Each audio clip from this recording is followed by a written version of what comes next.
Le titre de l'exposition des tours l'Oise au fil de l'art contemporain, en fait, il est né d'échanges avec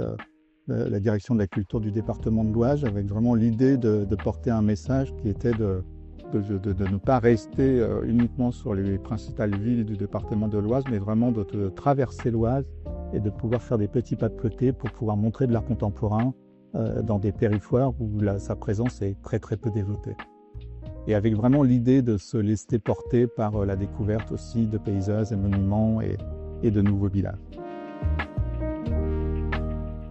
Il est né d'un échange là aussi, il y a quelques années, il y a maintenant 2 ans, plus de 2 ans,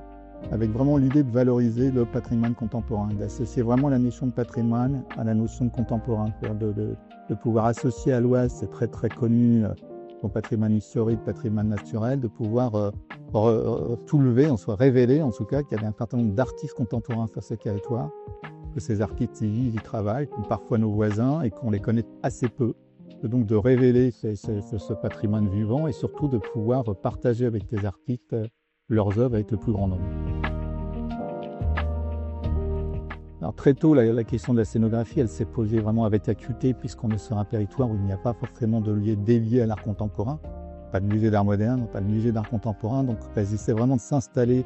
dans des lieux qui sont des lieux soit publics, soit privés, donc à Crèvecoeur avec le pavillon La Rochefoucauld,